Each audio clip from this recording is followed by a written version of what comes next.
அக்கா உனக்கு பிடிச்ச சீரியல் போட்டிருக்காங்க. உங்க மாமா வர டைம் ஆயிடுச்சு, நான் போய் சமைக்கணும். நீயே டிவி பாரு. என்ன இப்படி மாறிட்டா?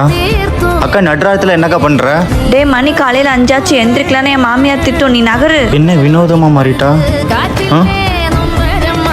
ஐயோ பாவம். என்னடா பாக்குற? இல்ல கல்யாணம் ஆயிட்டா மாறிடுவேன்னு சொல்லுவாங்களே, அதெல்லாம் உண்மைதான் போல. புரியல. Once upon a time. வீட்டுல பாத்திரமெல்லாம் அப்படி அப்படியே கிடக்கு. நீ என்னடா எப்ப பார்த்தாலும் டிவி பார்த்துட்டே இருக்க? போமா, நான் அப்புறமா கழுவிக்கிறேன். சும்மா இருக்கிற நேரம் உன் துணியெல்லாம் துவைச்சு போட வேண்டியதானே? அம்மா எனக்கு உடம்பு சரியில்லை, அப்புறம் துவைச்சுக்கிறேன். ஆமா, இன்னொன்னு சொல்லிடு, என்னதான் பொட்டப்புள்ளியோ. நம்பிட்டாங்க. அக்கா அம்மா பாத்திரம்லாம் கழுவி வைக்க சொன்னாங்கல்ல, அது எப்ப கழுவணும் எப்படி கழுவணும் எங்களுக்கு தெரியும். நீ மூடிட்டு போ. பொடி குந்தாணி. அப்பெல்லாம் அம்மா கிட்ட மீ கொடுத்துட்டு ஜாலியா போய் தூங்குவ. இப்பெல்லாம் உனக்கு நிக்க கூட நேரம் இல்லைல்ல? நான் ஒன்றும் அவ்வளோலாம் சோம்பேறி இல்லை, அப்புறம் லைட்டா சோம்பேறி தான்.